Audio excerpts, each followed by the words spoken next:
dari cewek, tapi karena dia udah mulai back off terlebih dahulu dan ada Waduh. yang udah tipis. Oke, itu dia Tyrant defense yang tadi berhasil untuk bisa menabrak, namun belum ada Tyrant Red Saboy. Penalty zone again and again and again and again. Berhasil untuk mengenai ke arah beberapa player pun berhasil dihancurkan, double kill berhasil didapatkan pula oleh Kacera. Ada go away, namun Valencia berusaha untuk mundur dan juga pergi dari tersebut. Tapi sedikit lagi yang tersisa. Valencia berhasil dilakukan triple kill.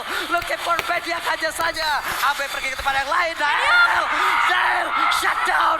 Triple kill pula didapatkan oleh cewek. Hampir maniak. Cewek bisa bertahan dengan ada satu kejaran yang dilakukan oleh Nail. Tapi memang 4 pemain dari Onyx yang berhasil dihilangkan. Cewek menjadi the last man standing. Tapi untuk kali ini Geek Fam, mereka cukup bermain lebih hati-hati lagi karena mereka akan mengawal Lord yang ada di bottom lane. Tapi aku harus akuin, tadi tuh Shadow Stampede ditambah lagi dengan ada Ghostbuster, dikomboin sama penalty zone, dapetin ke arah 4 player.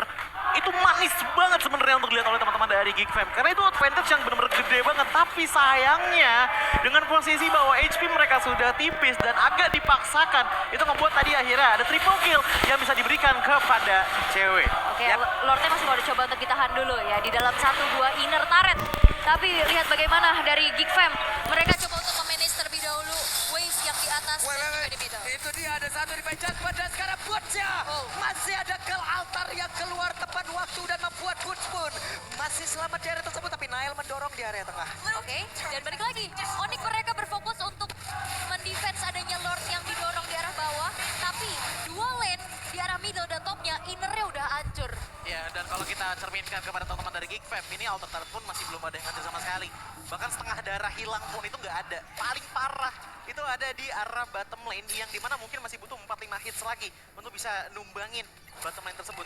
Ini yang membuat akhirnya ada gap goal yang jauh banget, 2000 lebih tepatnya di arah jungler, antar jungler. Ini Kiboy terlalu dalam kah, tapi Kiboy dicuekin begitu saja. Hanya ada beberapa damage tadi mulai masuk Nail. Madelsnya mulai connect ke dalam tubuhnya. Ada satu Volin tetap mengantarkan damage, tapi dicuekin lagi. Ini Nailnya udah pede ya, dengan durability yang dimiliki, dia diem nahan damage-nya, ayo sakiti aku. Tapi tidak apa-apa, HP-nya masih bisa terregen lagi dengan adanya Guardian Helmet.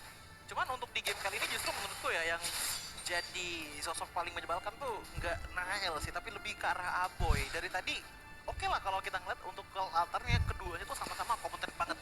Ini parah untuk dari segi defending power dari kedua belah tim. Tapi yang paling menyebalkan dari Aboy adalah tarikan-tarikannya itu yang secara mata mungkin emang kelihatannya kecil banget tarikannya, tapi itu benar-benar efektif banget untuk momentum yang bisa didapatkan oleh Geek Fam, khususnya untuk Balawiski. Nah itu dia, ada satu lagi konsil tapi digagalkan tadi ya. Kiboy sekarang harus pasang badan, mencari formasi, berdiri paling depan untuk menghalau pergerakan tiap pemain Geek Fam. Oke, dan ini balik lagi ya dari Onyx, mereka punya power split push, itu cuma ada di boot saja. Ya. Dan satu pergerakan tersebut pun udah mulai di mirror sama Luke yang dia punya rotasi cepet juga, dia bisa jalanin lane-nya, bahkan dia bisa ikut team fight di waktu yang cukup tepat kayak gitu. Iya, dan bahkan kalau kita ngeliat untuk dari segi masalah laning ya, sebenarnya nggak cuma Luke dan juga Aboy aja yang sebenarnya bisa nge-clear wave dengan cepat. Ingat, Nael pun tadi melakukan hal tersebut di arah mid lane gitu loh. Nge-push ke arah mid lane dari inner turretnya hancur gitu loh. Bahkan ngebawa resiko yang lebih tinggi lagi sebenarnya dibandingkan dengan game pertama. Tapi menurutku itu bakal worth it banget kalau posisinya emang bisa works. Oke, tapi Lord-nya masih coba untuk ditarik ulur dulu ya. Dan ini masih Lord yang kedua. Lord yang sudah ter-enhance tapi Nael cukup berani untuk bisa memegang tersebut. Tapi Geek Fam masih mencoba untuk cari dulu nih satu pemain yang nantinya bisa di pick off karena Onyx mereka punya juga power inisiasi yang cukup berbahaya. Aku belum melihat dari momentum yang bisa diciptakan oleh Kiboy dengan Kufranya. Yap, namun sekarang untuk Nailnya bergerak dulu ke atasnya, ini bergantian loh. Posisinya bergantian, coba lihat job desk-nya. Luke yang nahan badan, yang satu lagi menghilangkan wave minion untuk mempertahankan objektif mereka di atas. Baloy? Oke, dan Sansa udah selesai dengan satu buah Winter Trancheon dan keberadaan dari Baloy. Ini keys to victory tadi udah dilihat juga. Yap. Kamera di Baloy. Oke, tapi di bawah coba lihat kalau dari minimapnya ada sebuah pertempuran antara Baloy dan juga Melissa. Melissa mulai terpecah konsentrasinya. Busia mulai hadir di atas tersebut, tapi Nail gak banyak lagi SP di dalam tubuhnya. Maju pula ke bagian depan ada Tyrant Revenge. Barusan tempat memori dikeluarkan pula. Lordnya ke reset, pertempuran terjadi bagian atas, penalty zone sudah dikeluarkan pula. Mereka semua mulai bersatu tapi tidak dengan Burst karena Burstnya harus mencari informasi di area depan. Dan ini menjadi pertukaran informasi ya, bahwa penalty zone dibuka, ada deadly catch juga yang sudah dibuka. Ini ngebuat dari Albert nantinya bakal sulit untuk bisa melakukan kontes. Tapi Kiboy-nya coba lihat charge-nya hampir saja.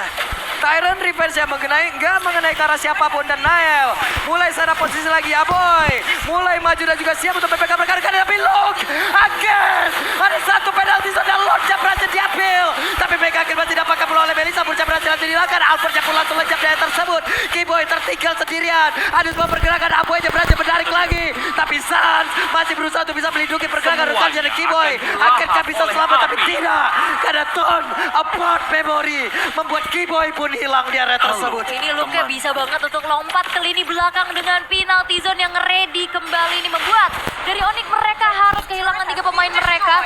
Apalagi dengan Lord yang bisa diamankan oleh Geekfam. Bagaimana defensif dari Onyx yang bisa mereka lakukan? Sebenarnya kalau kita lihat untuk dari segi defensive power, mereka masih punya cewek dan juga Albert. Tapi satu hal yang ingin aku tekankan adalah di saat adanya loncatan datang dari Luke, sayangnya Albert tadi dari segi deadly catch-nya itu nggak bisa terlalu efektif, dan bahkan tadi nggak keluar kalau nggak salah untuk bisa mengganggu pergerakan dari Geekfam. Makanya tadi kita bisa melihat damage output paling besar dari Onyx itu cuma ada di cewek. Karena kenapa? Sans-nya mundur, dia nggak bakalan bisa kuat. Ingat, dia adalah mid laner atau mage yang dimana punya damage oke emang, tapi dari segi range-nya itu nggak terlalu jauh banget, yang ngebuat akhirnya cewek pun tadi digangguin sama Nael. Walaupun Nael nggak bisa nembusin ke arah dia, seenggaknya dia mundur, dia bisa Tapi di point transfernya Connect, Kiboy akan selamat. Ada Ton apart memory tadi udah dikeluarkan, bahkan ke altar. Lordnya mulai masuk ke area tengah, dan juga ada pertempuran yang udah terjadi. Gowe dikeluarkan pula, ceweknya masih berhasil selamat, tapi Nael yang berhasil dihilangkan pula. Baloy 1-1 sejauh ini, plus 1 best start. Yap, dan ini membuat dari Onyx mereka masih bisa bertahan. Bahkan dengan adanya Holy Crystal dan juga 1 buah Wind of Nature disecure oleh cewek, tapi nampaknya Geekfam mereka gak gentar untuk bisa mencuri 1 base turret di middle, walaupun langsung diusir dengan high ground dari Albert, tapi ditarik. Burcia gagal, Luke-nya penalti zone again. Luke-nya berhasil selamat, tapi tidak untuk Boots, tidak ada waktu untuk regen HP-nya. Oke, ini aku ngeliatnya dari tadi pertukaran dari segi tim fight-nya ya, itu selalu diawali dari Luke yang loncat ke arah depan sana. Dan problem paling besar ya untuk di game kali ini adalah combo Kadera dan Aboy sebenarnya, bukan combo Kadera sama Luke. Lihat dari segi itemnya, dari itemnya Aboy, ini udah menggunakan Clock of Destiny, Lightning Truncheon, dan juga ada Life Drain juga, yaitu dengan untuk niat utamanya menghilangkan regenerasi dari Boots tentunya. Dengan Echoes of Durance, ada Holy Crystal juga, memaksimalkan damage-nya. Tapi yang aku lihat untuk di game kali ini, itu sebenarnya bukan dari damage-nya Aboy, tapi tarikannya Aboy. Yang tadi ternyata di follow up-nya, gak cuman sama Luke aja dengan penalty zone, tapi juga dengan Kadera. Tempat memory ngebuat akhirnya area of effect tersebut bisa rata kepada teman-teman dari Onyx. Kenapa? Ya kita bisa melihat untuk item terakhirnya tadi, dari Kadera, itu udah ready Blade of Despair. Dengan full item penetration, ditambah lagi dengan adanya Blade of Despair yang bisa menambahkan damage sebanyak 50% kalau nggak salah, di bawah 25% HP dari lawannya. Itu yang membuat akhirnya bisa ada finish of potential yang besar datang dari Geekfam. Oke, dan membuat kembali dari segi fight dan juga temponya turun lagi. Mereka masih coba untuk reset selagi menunggu Lord yang nantinya akan menjadi kontes, karena ini Lord Evolve. Dan apakah akan ada kontes yang akan dilakukan oleh Onyx? Karena kayaknya cukup gambling ya untuk kontes ya. Ini Baloy secara posisi langsung loh. Oke, ada Luke di area tersebut. Boots-nya sudah punya 1 immortal, akan semakin berbahaya lagi apabila mereka memfokuskan untuk bisa mendapatkan Boots. Oke, dan Boots akan menjadi garda terdepan untuk Onyx yang mencari informasi di mana keberadaan dari Lord dan segimana lagi. Tinggal dari HP-nya yang tersisa, dan dengan awareness juga wave minionnya udah mulai dikontrol. Dan apakah Onyx mereka akan coba untuk memaksa adanya kontes terhadap Lord Evolve ini? Baloy, Yap, itu dia. Nael selalu stay di dekat dari Lordnya. Baloy mulai dihalangi pergerakannya, karena coba lihat ini menjadi bentuk sebuah barrier agar menghalang adanya pergerakan dari sisi yang berbeda. Terlihat lagi konsilnya akan mengarah kemana, karena Naelnya mulai maju, tapi Luke-nya berhasil lagi konekin. Penalti zone ke arah beberapa player, tapi Albertnya berhasil untuk dilakukan. Tidak ada point retribution, walaupun sekarang Lordnya mulai kereset. Ada lagi sebuah kelartan di mana sebuah perlindungan langsung diciptakan, dan sekarang waktunya Tyrant Revenge lompat ke bagian depan, tidak sampai. Nael siap dengan retribution-nya, karena sekarang Lordnya akan menjadi milik siapa? Dan menjadi milik dari Geekfam. Ya, karena targeting dari Luke yang selalu bisa lompat dan mencari satu sosok yang akan bisa membuat dari Geekfam ini kesulitan untuk bisa kontes. Tapi Wave Minion pun kembali kembali bakal menjadi PR besar untuk Onyx. Iya, dan bahkan kalau aku lihat untuk dari segi potensial Onyx ya, sebenarnya mereka punya power yang cukup untuk bisa menang team fight dengan cukup drastis melawan Geek Fam. Tapi ini bersyarat sekali di tangan dari Kiboy, karena aku melihat bouncing ball tadi tetap di pop up. Tapi sayangnya nggak bisa meminimalisir pergerakan dari Lancelot. Karena tadi kita sering banget lihat ada go away, yes, untuk bisa menutup pergerakan dari Lancelot. Tapi tidak menutup pergerakan Lancelot itu dengan bouncing ball. Aku jarang banget dari tadi soalnya. Karena mereka punya dua tarikan loh, Godmaster ada, dan itu bisa menarik ke arah Kiboy. Lalu ada di Penjasman yang itu bisa menarik siapapun lagi yang mereka inginkan. Lord ya, sekarang udah masuk di area atas. Mereka siap untuk membabat habis area defensif dari Onyx. Kadera masih berfokus di area tengah. Mereka belum sepenuhnya masuk ke bagian dalam, tapi Kiboy menabrak Kadera yang ke bagian depan dan altar pun langsung dikeluarkan. Kiboy mencoba untuk maju ke bagian depan, tapi Pulsa sedikit lagi bisa. Pulsa mulai aja terkena impact, tapi shutdown. Kadera berhasil dihancurkan, waktunya untuk Onyx bisa membalaskan keadaan. Ya karena itu ada satu buah penalty zone yang dibuka oleh Suns. Connect kepada dua orang dan akhirnya follow up dari cewek yang optimal. Dan Onyx mereka masih bisa bertahan atas gempuran yang dilakukan oleh Geek Fam. Kadera dan Luke yang menghilang membuat kali ini Geek Fam yang harus mundur terlebih dahulu. Ada resiko yang diambil oleh Suns. Yap. Dia tidak mengambil satu ke altar, tapi mereka membalas dengan penalty zone. Iya, dan itu kalau aku bilang ya, dari power cewek juga tadi sama sekali nggak bisa ke shutdown. Karena aku di arah mid lane. Sakit banget, tapi barusan Naya mencoba untuk masuk aja saja ke Waja. Shutdown. What? Ada dua orang double kill. Didapatkan oleh Aboy, tapi Aboy masih ingin lebih. Tarik lagi. Kiboynya bagi Karaman, tapi Nael sekarang udah mulai adi. Tyrant Race yang gak kena karena dari Nael. Tapi Baloy berhasil tertangkap. Ada bus yang udah adi, tapi mereka gak memiliki storm damage yang begitu besar. Ada ke altar pula yang udah dikeluarkan. Mereka masih berusaha untuk bisa bertahan, tapi Bursa langsung dikejar begitu saja. Saja sedikit lagi habis tersisa. Saja menjadi satu korban tambahan. Ini 28 detik menuju ceweknya hadir kembali dan bahkan tidak ada yang terpick off dari Geek Fam. Apakah ingin menjadi one strike push karena Boost dan Kiboy cukup sulit untuk bisa memahamikan dengan adanya high ground defense mereka? Oke, this is time for Giant Slayer. Apakah mereka berhasil karena penalti zone juga pergi ke arah berbeda? Ada satu web tidak ada masuk. Dan King berusaha untuk bisa menghancurkan. Onyx ditaklukkan 2-0. The Giant Slayer. King Fam. Geek Fam, the Giant Slayer bisa menaklukkan Raja Langit dengan 2 poin tanpa balas. Ini membuat kali ini Geek Fam pun semakin keluar lagi dari zona merah mereka dan pergantian jungler belum bisa menjadi jawaban untuk Onyx bisa mendapatkan match kali ini. Karena aku melihatnya bahwa ini tuh selayaknya suatu kendaraan yang didorong 5 player sekaligus gitu loh. Semuanya punya ambil andil satu sama lainnya. Kalau kita ngeliat ke arah lu, powernya adalah untuk menginitiate war. Kalau kita ngeliat ke arah Aboy sebagai defender dan juga sub damage DPS datang dari teman-teman Geek Fam. Nail sebagai executioner dan terakhir Kadera sebagai damage deal tertinggi. This is Aboy. This is Aboy. Aboy bertemu Kiboy. Dan kali ini Aboy lah yang interview bersama dengan King Fam. Wow. Bahkan aku melihat Geek Fam bermain as a team. Bagaimana follow up inisiasi dan juga agresi di early yang mereka dapatkan. Ini membuat dari Geek Fam juga dapetin snowballingnya. Objektif power Lancelot dari Nael pun. Bahkan tadi aku sering banget ngeliat bahkan Nail itu ngambil posisi yang jauh untuk di arah late game tadi ya. Hanya untuk ngehilangin beberapa inhibitor turret. Tapi in the end itu worth it banget. Karena kenapa mengamplify minionnya juga dan buat push potensial makin besar lagi. Berarti ini menjadi satu win rate besar lagi untuk Coach Erpang ya. Iya. Bersama Erpang kita menang. Wah. Dan sekarang waktunya kita akan mendengar interview bersama Bude Clara. Monggo.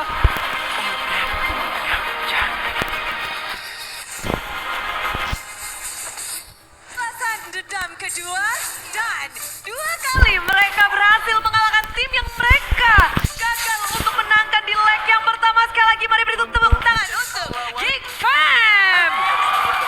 berhasil balas dendam dan mungkin sekarang sadis juga ya. Kemarin berhasil balas dendam dengan 2-1.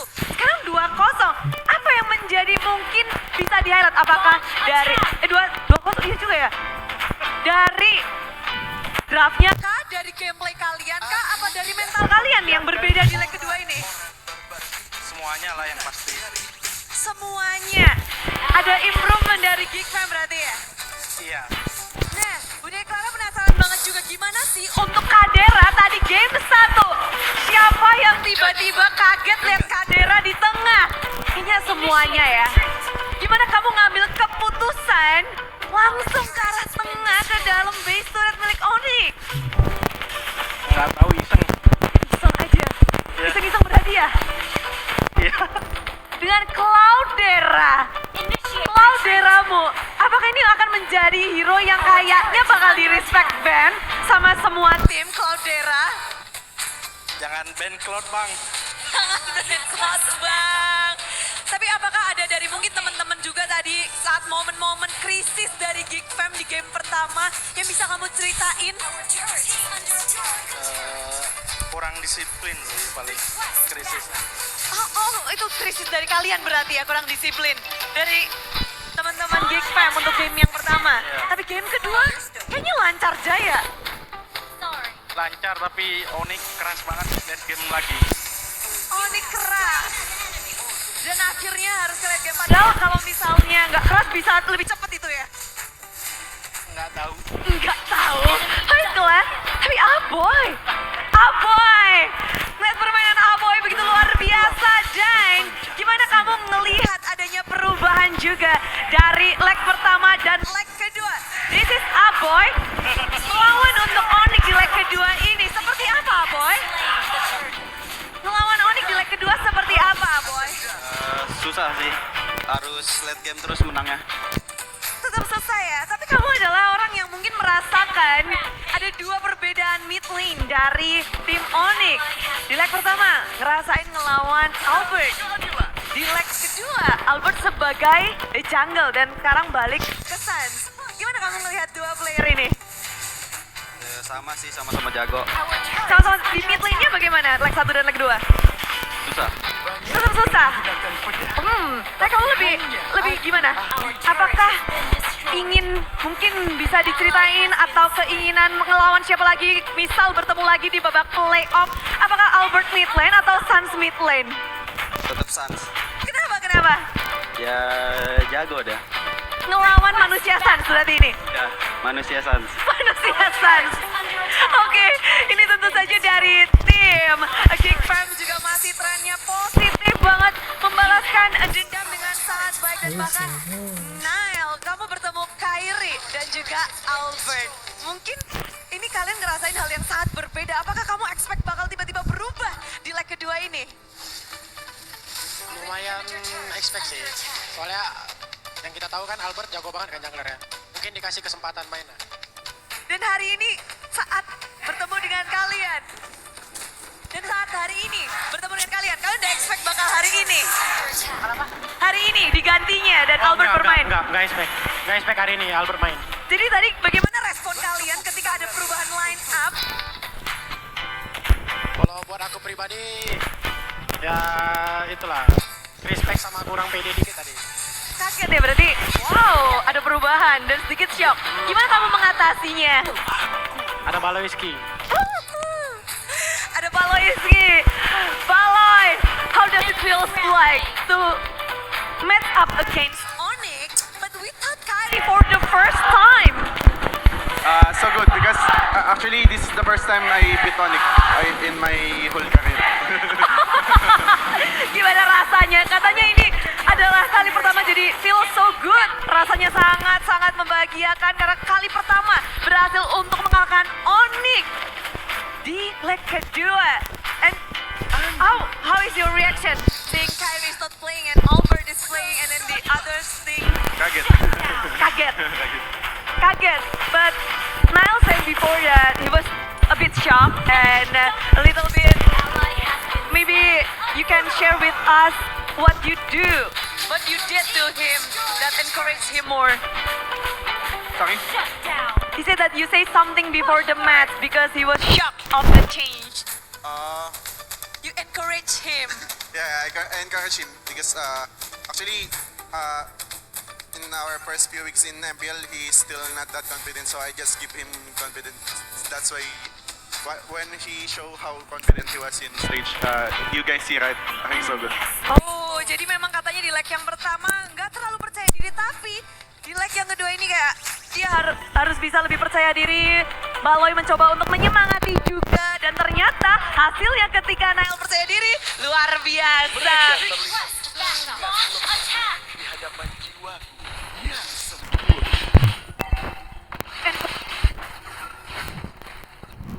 Great out give him semangatnya seperti apa? Aku tidak memiliki simpati untuk para penjahat.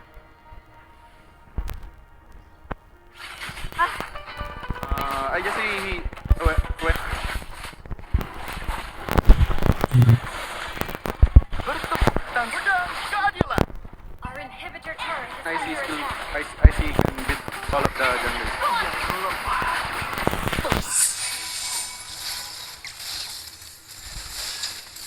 Enemy double kill. Enemy triple kill. Enemy maniac.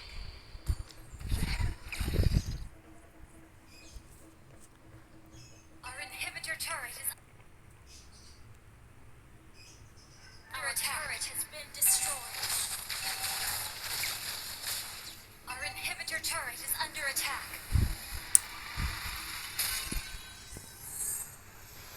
Defeat.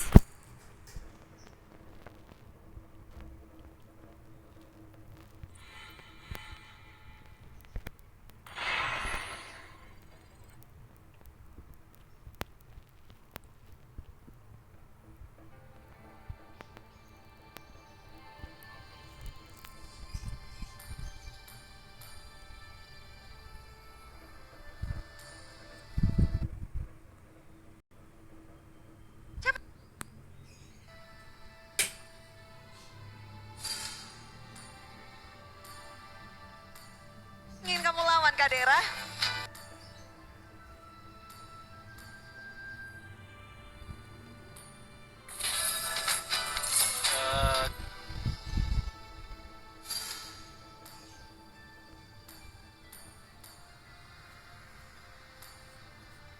Siapa ya?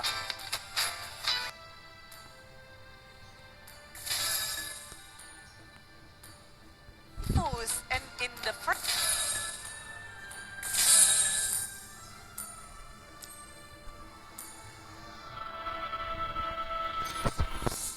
half, he got defeated by EVOS. And it